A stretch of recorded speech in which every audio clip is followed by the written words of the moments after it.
నమస్తే రైతు సోదరులందరికీ నమస్కారం అండి. నా పేరు శివయ్య. నేను Yashwar agri science private లిమిటెడ్లో టీఎస్ఎంగా work చేస్తున్నాను, గుంటూరు. ఈరోజు తారీఖు వచ్చి 16వ తారీఖు 12వ నెల 2005 తారీఖున మనం ఎనుగుపాలెం గ్రామం నాదెండ్ల మండలం పల్నాడు జిల్లాలోని శివరాత్రి రాజేష్ గారి పొలం వచ్చామండి. వారికి మా యశ్వర్ కంపెనీ వారి యక్షిణి అని వెరైటీ ఇచ్చామండి. ఇవాళ ఆల్రెడీ కాపు వేసి కూడా దగ్గరగా 120 రోజులండి.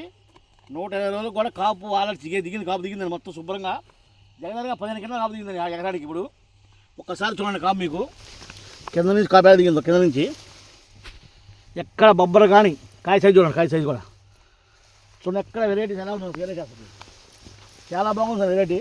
రైతు కూడా చాలా హ్యాపీగా ఉందని చెబుతున్నాడు. ఎక్కడ బొబ్బర చెట్టు కొని ఎక్కడ లేదు సార్. చూడండి ఎక్కడ మీకు అసలు తలకాపు కూడా బాగా సెట్ అయింది. తలకాపు కూడా ఇది యక్షిణి అండి, యక్షిణి యశ్వర్ చేసే వారి యక్షిణి. చూడండి తలకాపు కూడా ఎలా సెట్ చేసి చూడండి. తలకాపు కూడా అసలు వెరైటీ ఎక్కడ మీకు రిమార్క్ అంటే లేదండి. రైతు చాలా హ్యాపీగా ఉన్నాడు. ఇది వచ్చేసి ఎకరానికి ఇచ్చామండి యక్షిణి. చూడండి పూతలో కూడా ఎక్కడ మీ నల్లి కానీ ఎక్కడ లేదండి, బొబ్బరు ఎక్కడ లేదు, పూతలో నల్లి కూడా లేదు. ఇప్పుడు నల్లి కూడా తట్టుకొని చుట్టుపక్కల అన్ని పొలాలు పోతున్నా కొన్ని నల్లి తట్టుకొని చాలా ఎక్సలెంట్గా ఉంది సార్ వెరైటీ. అబ్బాబ్బా ఏం కావాల్సింది వెరైటీ చూడండి. అసలు కాసి కింద పడిపోతుంది చీర అసలు అలా ఉంది వెరైటీ. రైతు కూడా చాలా హ్యాపీగా ఉన్నాడు. చూడండి అసలు తలకాపు కూడా, ఈ తలకాపే అది కాల్సి ఉంది. ఆల్రెడీ 15 గంటల కాపు కాసింది. రైతు చాలా హ్యాపీగా ఉన్నాడు. Thank you.